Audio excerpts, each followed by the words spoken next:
이 사건 혹시 기억나시는 분이 계신지 모르겠는데, 요게 동탄에 있는 아파트였어요. 아파트인데, 감정가가 하락초에 나왔었는데, 지금 최저가가 우리가 방송할 때는 최저가가 3억 9,690만 원이었어요. 근데, 5월 16일 날 입찰을 했었는 매각 기일이었는데, 32명이나 들어오셔가지고, 6억대에 됐거든요. 이게 왜 기억하냐면 제가 사건 보면은 요게 요 아파트였어요. 이 아파트.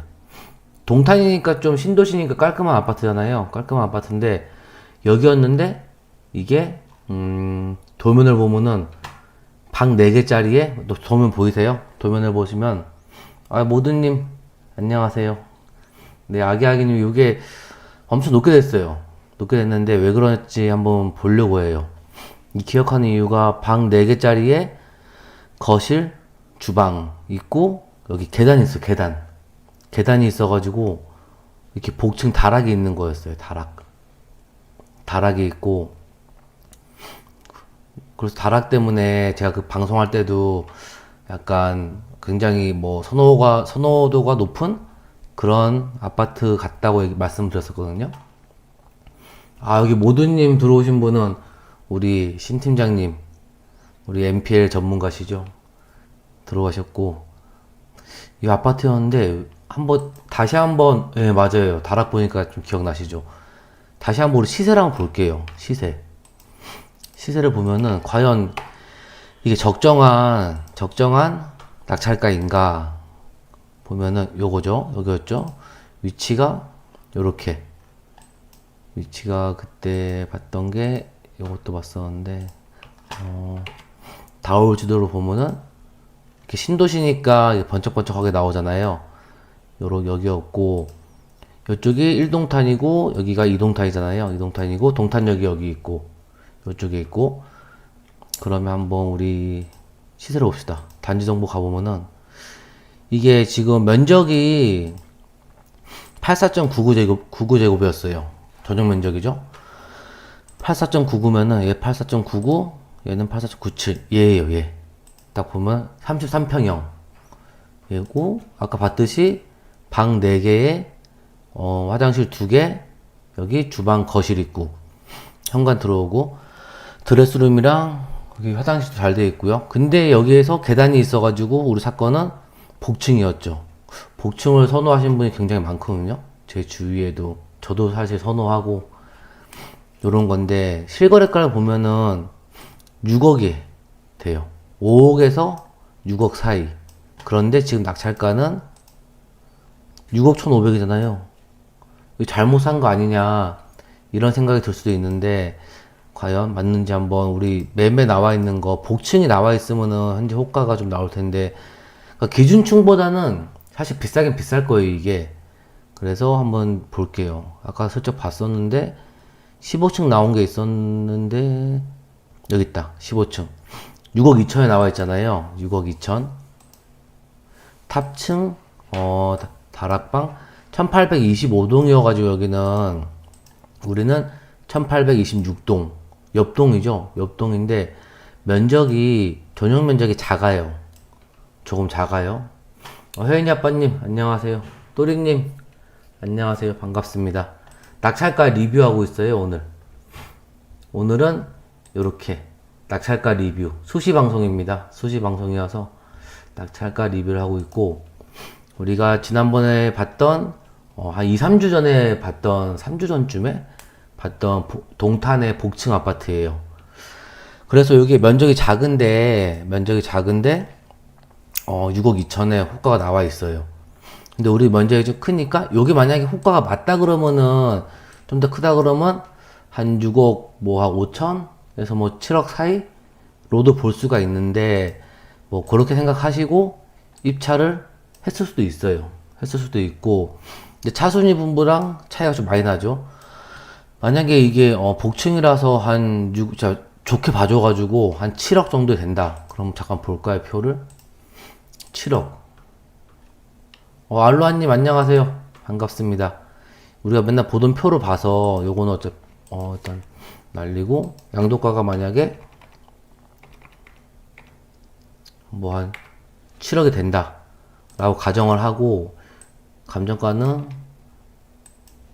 8억 1천이었죠. 8억 1천이고, 입찰하신 낙찰자분의 금액은 6억 1150. 이렇게 입찰하신 거죠. 방은호님 안녕하세요. 반갑습니다. 오늘은 낙찰가 리뷰 수시 방송을 하고 있습니다. 그래서 이게 한 6억 1,500에 입찰하셨는데 정말 좋게 봐줘가지고 복층에다가 7억 5천도 7억도 높은 것 같긴 한데 7억 5천? 6천? 6억 6천? 6억 6천 정도를 보자. 그러면 이분은 우리가 기존에 하던 대로 4.5% 금리, 이 금리로도 이제 구독자님이 4.5% 금리 안 나온다고 말씀하시는 분도 계셔가지고, 그럼 어느 정도 나오냐고 이제 제가 말씀을 드려가지고 댓글을 달아놓은 게 있는데, 여튼 4.5%로 보고 들어가는 현금이 한 2억 좀 안 되게 들어가요. 1억 9천 정도 들어가고, 그리고 2년 비과세 매도했을 때 한 4천만원, 4,400만원 정도 남는, 요렇게 들어가신 거죠. 근데 양도가 6억 6천이 현재로서는 알 수가 없잖아요. 알 수가 없는데 기준층보다는 좀 비싸겠다, 높겠다라고 생각하셔가지고 이렇게 들어갔을 수도 있어요.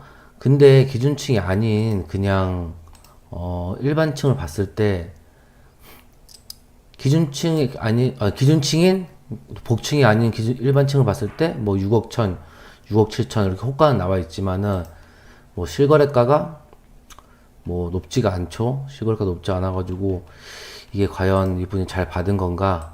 너무 불확실한데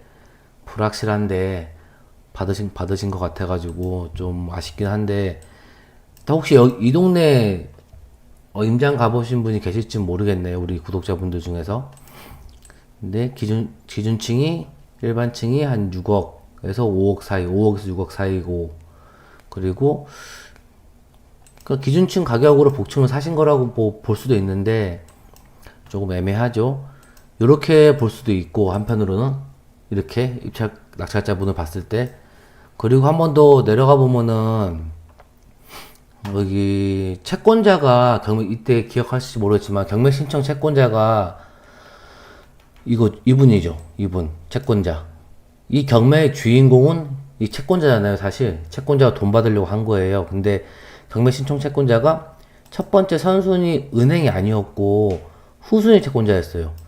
이 등기사항을 다시 보시면은 말소기준으로 될 수 있는 권리는 근저당, 가압류, 임의경매, 압류, 이 중에 날짜가 제일 빠른 이거라고 했잖아요. 요거고 하나은행의 근저당권이고, 낙찰받으면 얘를 포함해서 전부 다 소멸이에요. 전부 소멸이란 말은 뒤에 이제 다른 채권자들도 여기서 돈 뭐 일부 배당 받고 끝난다는 얘기예요. 끝나면은 여기 근저당권자는 좀 되게 억울하죠. 왜냐면은 이 집 근저당권 자체가 이 아파트 담보로 돈을 빌려준 거 아니에요. 근데 아파트 만약에 이게 뭐 한 5억에 낙찰됐다. 그러면은 하나은행이 뭐 한 2억 9천 가져갔다 치고, 그러면 2억 1천 받고 끝나는 거죠. 청구액은 4억인데 그 나머지 2억은 못 받는 거예요. 이 집으로는 되게 억울한 상황이 발생하죠. 이 후순위 채권자가. 그리고 경매 신청한 채권자가 이 DNS 대부는 파인솔루션 대부의 근저당을 론세일 방식으로 양도항수 받아온 거라고 말씀드렸죠. 그래서 이미 경매 파인솔루션 대부가 경매 신청했는데 그 다음에 이 DNS 대부가 이 근저당권을 양도항수 받았어요. 그럼 여기서는 이 DNS 대부는 이 채권을 얼마에 사왔는지 모르겠지만은 최소한 4억엔 사왔을 거 아니에요. 왜냐면은 뭐 보통 아니면 뭐 원금이랑 이자 주고 사올 수도 있고 얼마인지 몰라요. 근데 일단 청구액이 4억이 넘으니까 뭐 한 4억 1천 정도라고 생각했을 때, 채권 찬 게 뭐 언제야? 뭐 한 4억 1천 정도 봅시다. 그러면은 이분은 4억 1천이라는 돈을 여기서 다 변제를 받아야지 손해가 없겠죠. 다 못 받으면은 따로 또 이제 강제 집행을 해야 되고, 뭐 이제 유초동산 뭐 압류로 들어가든 뭐 급여 압류로 들어가든 뭐 예금 압류 뭐 추심을 하든 그런 식으로 가야 되는데 이분 입장에서는 만약에 뭐 다른 뭐 개인을 데리고 와가지고 이 채권액만큼 쓰는 거죠. 입찰가를. 이분이 뭐 하나은행이 뭐 2억 뭐 하나은행은 경매 신청 안 했으니까 채권이 뭐 2억이 차 있다. 그리고 여기는 지금 4억이다. 그러면은 6억 이상 이 채권 더하기 이 채권 이게 한 4억 차 있다 치면은 2억 4억 해서 6억 이상을 써야 돼요. 여기서는 6억 이상 쓰면은 그 효과는 일단은 이분처럼 낙찰 가능성이 엄청 커지겠죠. 왜냐 높게 쓰니까 가능성이 커지고 나중에 이 집이 좀 더 올랐을 때나 팔거나 요런 뭐 다른 이제 출구 전략을 생각할 수 있는 거죠. 요렇게 해가지고 입찰을 했을 수도 있지 않을까라는 생각도 들고 아니면은 그냥 개인이신데 이게 복층이니까 면적 작은 게 얘보다 면적이 작은 게 6억대에 나와 있으니까 면적 크니까 뭐 좀 더 걔보다는 싸게 사는 거잖아요. 싸게 입찰할 수도 있고. 근데 이렇게 좀 비싸게 사는 것들이 현재 시세 대비해서 비싸게 사는 게 좀 많이 아쉽긴 하죠. 그래서 이걸 보면서 좀 생각이 많이 들더라고요. 근데 옛날부터 사실 아파트는 뭐 10 몇 년 전부터라도 아파트는 높았어요, 되게. 왜냐면은 이게 어쩌 쉽잖아요, 아파트가. 경매 물건 종류 중에서 뭐 아파트, 다세대주택, 여기 되게 많이 나와 있죠. 보시면은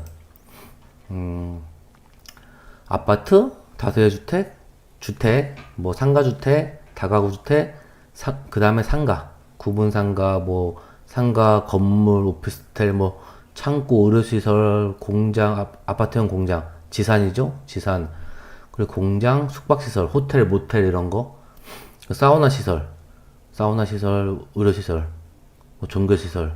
이 사우나 시설이 지난번에 보니까 부경꾼이 요거를 낙찰 받아가지고 뭐 이제 동탄걸 낙찰 받았더라고요. 그렇게 해서 그 가치를 리모델링 해가지고 걷다가 여러 개 좀 입점했더라고요. 요런 거 좀 어렵죠, 약간 이런 거. 그 중에 제일 쉬운 게 아파트니까 접근하기가 쉽고, 그러니까 아파트는 경쟁이 항상 심해요, 사실. 그래서 요거는 좀 아쉽긴 하지만은 나름 복층이라서 뭐 이렇게 받아가신 것 같다 라는 생각이 들더라고요. 그래서 조금 저는 이런 거 32명 이분들이 한 마음으로 요거를 우리는 5억 이상으로 안 쓸 거야 라고 생각을 하고 들어가시면 참 좋은데 이게 참 안 되죠. 약간 보면서 조금 수익이 적으니까 이분은 잘 봐주면 한 4천대 정도는 남긴 하겠지만은 물론 근데 우리 상승기를 경험했잖아요. 부동산 상승기를 경험해서 그렇게 또 다시 오르지 않을까라는 기대를 가지고 낙찰 받았을 수도 있고 생각이 좀 많아지는 물건이었습니다, 이게. 그래서 한번 리뷰를 한번 해봤고요. 오늘 리뷰해볼 게 한